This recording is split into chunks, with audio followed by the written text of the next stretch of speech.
Hey, it's Jason again with Lightning Plugins, and this is kind of a part two of kind of showing how to make big head cutouts in Photoshop with my plugin Lightning Cutlines.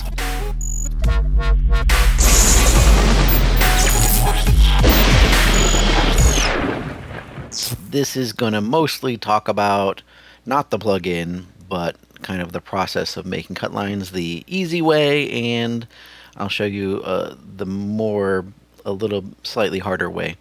But the easy way I find is if you do from basically like shoulders up instead of doing just the head being cut out because of things like hair. If you're doing all guys or guys with helmets and stuff, doing the heads is fine and you're not going to run into a lot of problems. But the minute you have either long hair or ponytails or pigtails or things like that, it can start to get into trouble if you're trying to do just the head, because now suddenly you've got a cutout that has to come all the way down here, or you've got to figure out like where to cut their hair off and deal with the ends of the hair that you cut off.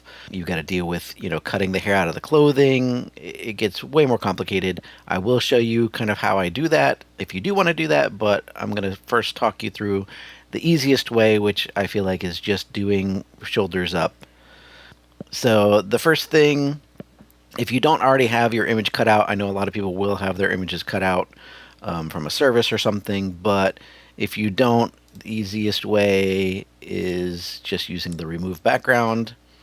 It's going to automatically select the subject and do a cutout, put a layer mask. If you don't see this contextual taskbar, you can just go up to Window and it'll be contextual taskbar located there, and then you can move it around. A lot of times it'll keep popping up down here. I don't like it down there, so you can move it where you want and then just choose pin bar position and it'll stay wherever you moved it. So I like mine just kind of up here out of my way. Once you've got it cut out, then you can essentially either crop it, or I just like to just figure out where I want to cut it off and just click on my layer mask, hit Alt Delete, or you can, fill with black or paint with black. It essentially just filled in black there. I can deselect and I have this cut out here. And one of my beta testers, Charles Carlos, showed me a great idea where he actually finishes this off by putting a either the school logo, like the team logo, or the sport or whatever down at the bottom. So it's not just a plain cut off edge, but you actually have kind of a little bit of a nice finish at the bottom here. So essentially I can now just crop this and save it as a Photoshop file or a PNG, and it's ready to go. I can, if I'm doing Science 365, I can make a new sheet, 48 by 96. You can do 150 DPI, 300 DPI, whatever you want. 150 is fine. And then I could basically drag in that new file that I made and size it to whatever size I want. One tip here is you see when I'm resizing it that you can actually see the inches and the size. To make sure that you can see it in inches, yours might be showing it in pixels. If you go to the window info and go to panel options, and under ruler units, make sure inches are chosen, and then it'll show you in inches. I think also you could do it here. Just if you right click on your rulers, choosing inches would do it there as well. So then when I'm rescaling, I can actually see the size there in inches. And as far as placement, you got to remember to hit enter to apply your transform. As far as placement, one easy way, a lot of people don't know how to add guides, but if you go up to View and Guides and choose New Guide Layout, you can create a new custom layout, and essentially you just choose how many columns you want. Normally it's going to be 2, but you could essentially make as many columns as you want. I like to put a 0.5 inch gutter. It's just how much space it kind of puts this little spacer in between there, and it's just for guides. And then rows, if you wanted to do 6 heads, you would do this size. If you did 4, you could get 8 heads. So I'm going to try and get 8 heads on this sheet. And then you can, tell it to save this as a preset, and then you could just load this preset again next time easily by just going up to View, New Guide Layout, and apply your preset. So that's an easy way so that now you can kind of lay your heads out. So if I had multiples of these, I'm just going to duplicate and move them for the sake of this tutorial instead of bringing a bunch of them. Actually, I'm just going to do these 2. So you have that. Now you can do your settings. If you watch the other video, you should see the settings, but I can just click my settings. It's going to create the cut lines for this one and that one, as long as I just make sure that they're, not touching. I can click my guides, just make sure that it's within the edge, and essentially, just finish laying my thing out and add my registration dots and give it a name and click export, and essentially I would be done with my sheet and ready to upload to Science 365. I am going to quickly just show what it would be like if I had this full sheet laid out.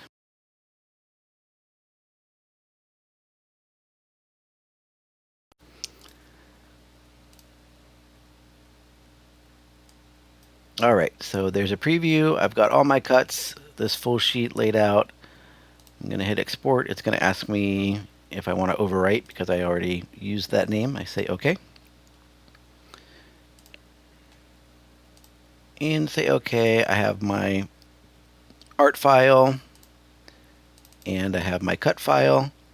Again, it's good to double check just to make sure your dots aren't overlapping these edges.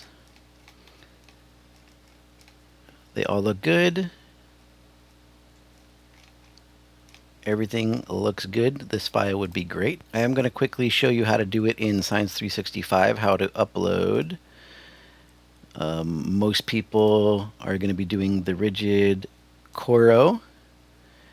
And down here, you would choose, it used to be the last one, but they added this rotate 90 degrees, which is the sideways one. So the second to the last one is the 48 by 96. That's the one that I use.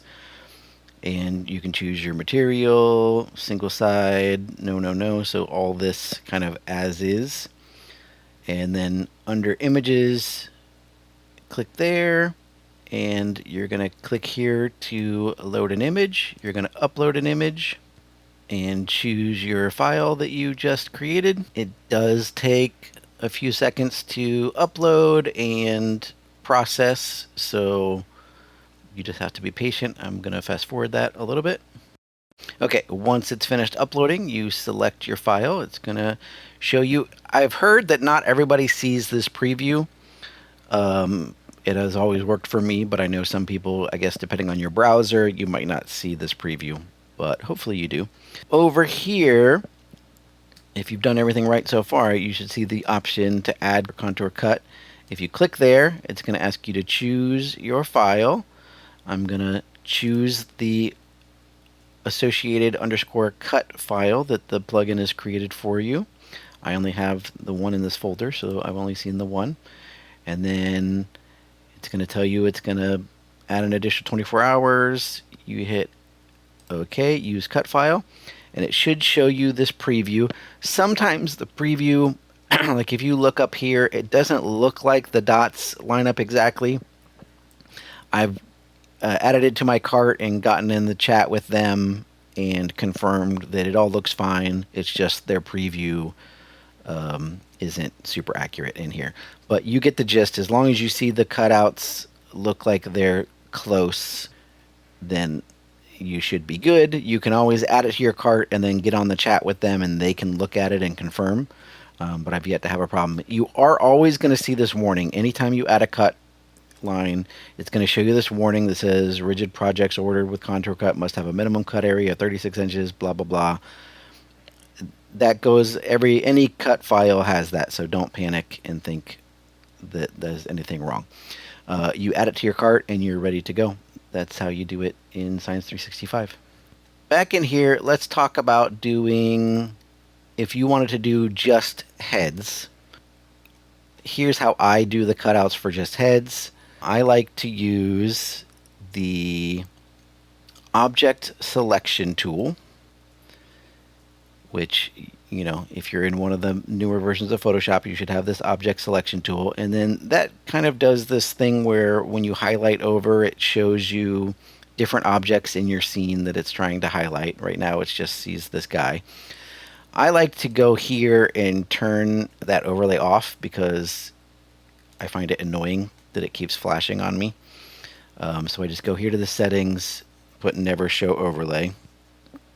And then if you change it, by default, it's usually on this rectangle mode where you can try and select things by making a rectangle.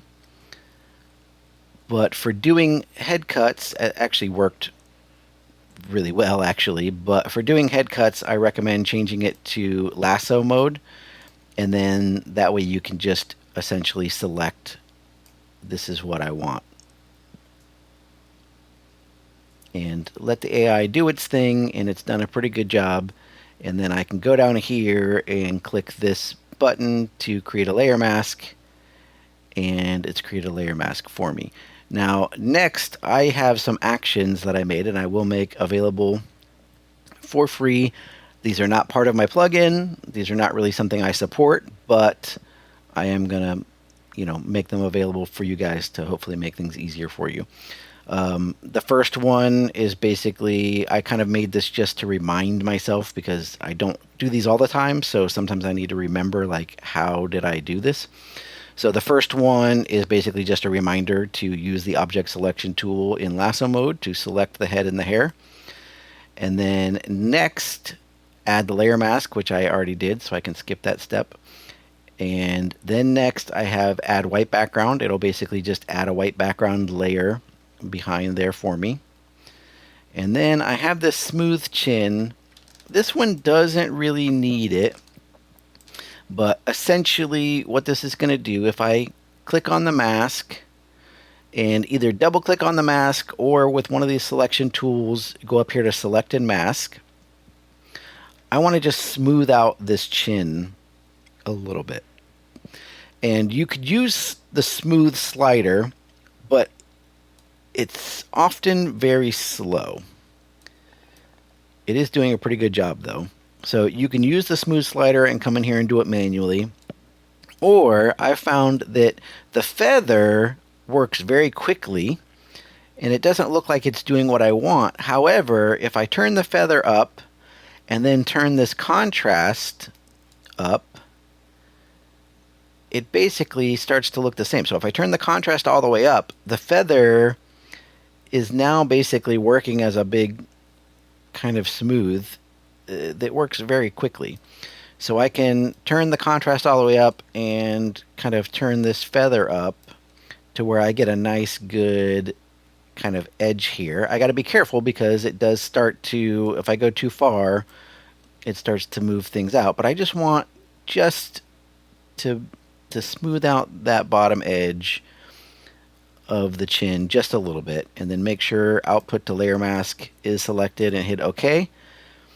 Granted, all of that, just this smooth chin action basically does that. So if I undo that selected mask and just click my smooth chin action, it basically does what I just showed you for me automatically. Then I would, on this one, it's not really bad, but on a lot of them, using that smooth would have also smoothed out the hair, possibly too much. So if you double click and go back into selected mask and press this refine hair button, it's going to bring back a little bit of that hair detail. And once again, I have an action that just does exactly that. It opens up selected mask, presses that refine hair button, and then puts you back here at this. On this one, I'm essentially done. I can skip this AI hair one. I'll show you that on another sample image here. And then I have this last action, which is merge and remove background. If I press that, it does often throw it off to the side, so you can go view, fit on screen, or just, grab it and move it back over. But it essentially has cropped my image and taken out the white, and it's ready to go. I can save it, and then I could bring it in. I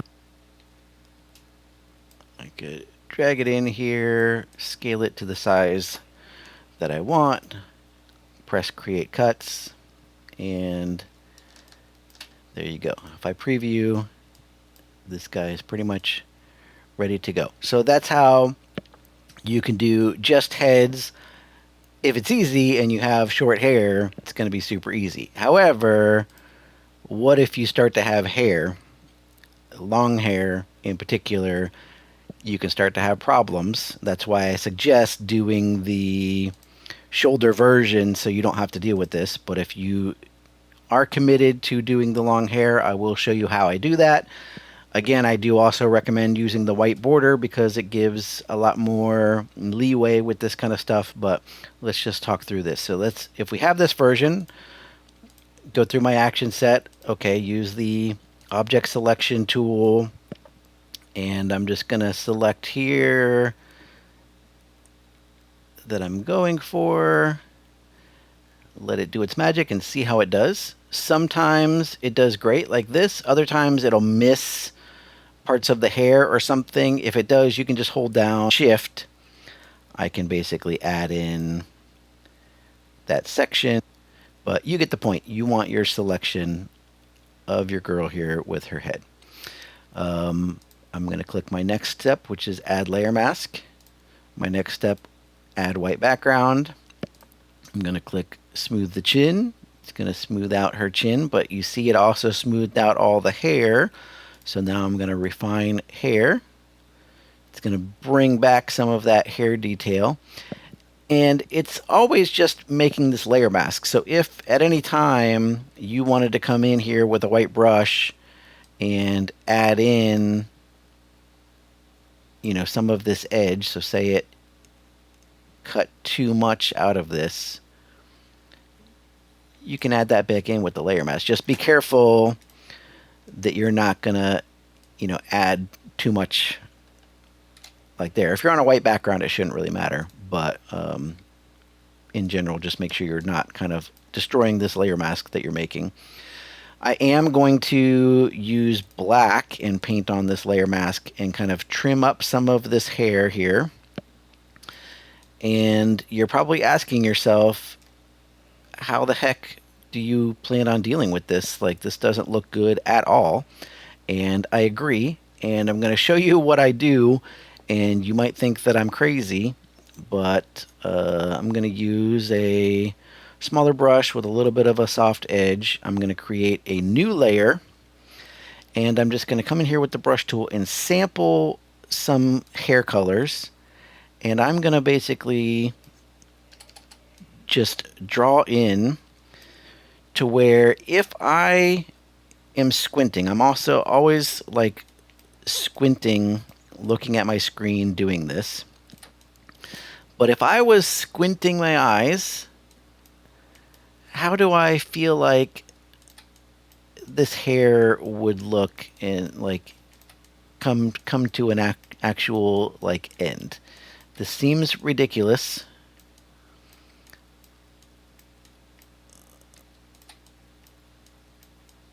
but this is what I do. So now if you squint your eyes, it kind of looks like the hair ends.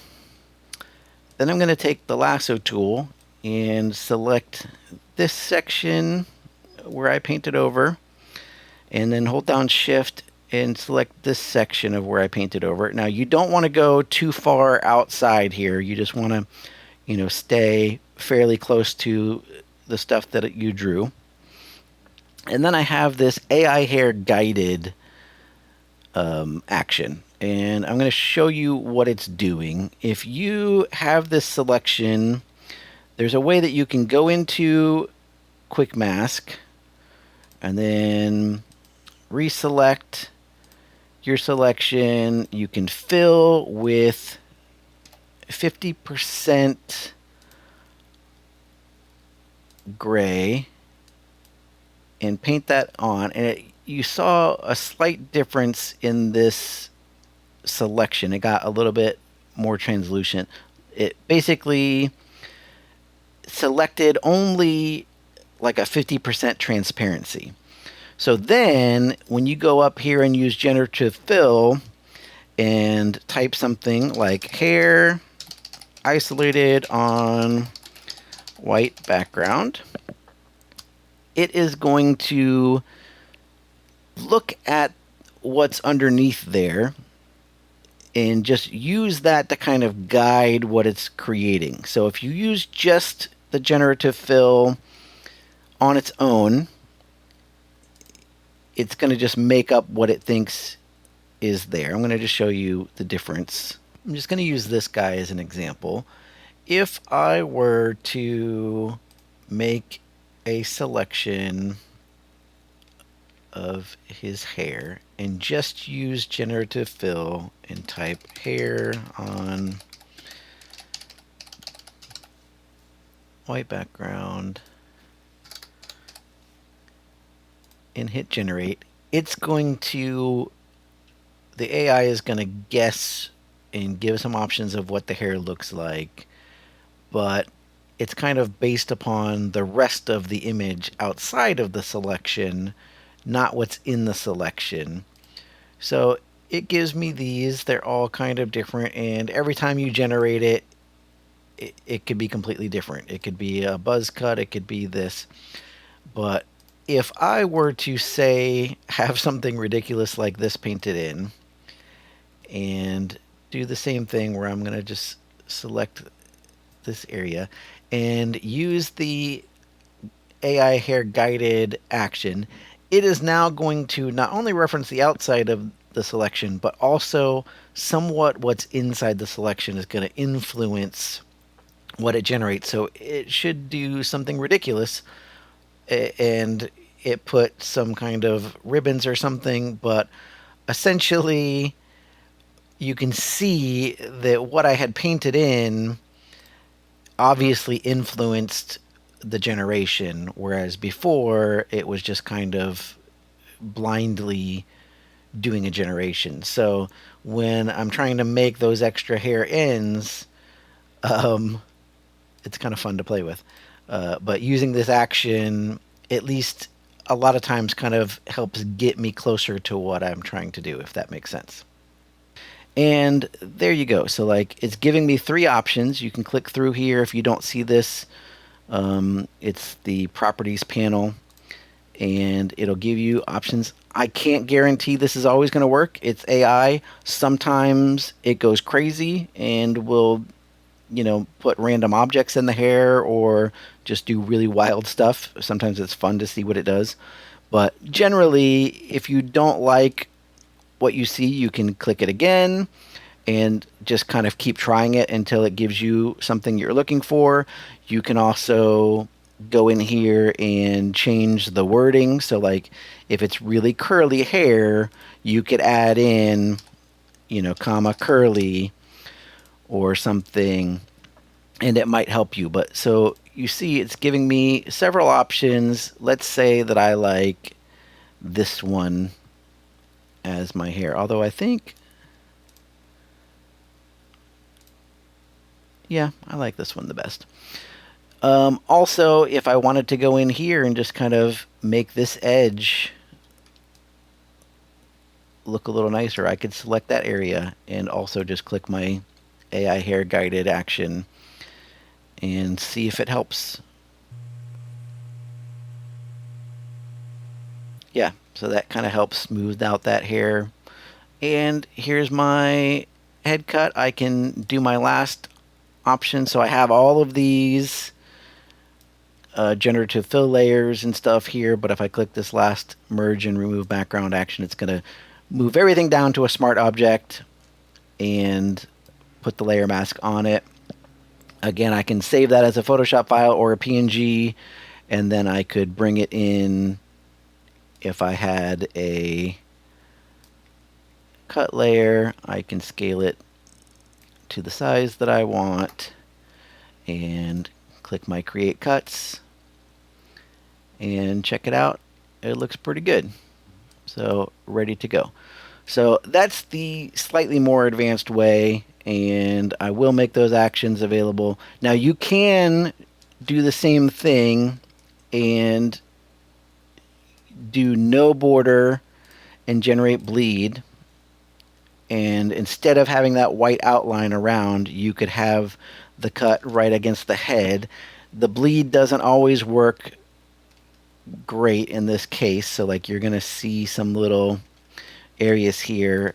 In general, you know, when you have hair and stuff like that, I feel like you can run into problems trying to not have the white border, so I recommend having the white border. I will also just point out that if the auto-generated path is close but not quite perfect, of course you can change your settings and try it again. But you can also come in here, and I use the curvature pen tool. I find that it works better than the other pen tools and gives you a few more options. But now I can just select this dot, and if I wanted to move this dot up here and move it in, I can move these around. If there's one that I don't like, I can literally select it and delete it. But I can move these dots around. And if there's one, so see this one is making like a point instead of like a curve. If you double click it, it'll then turn into a curved layer.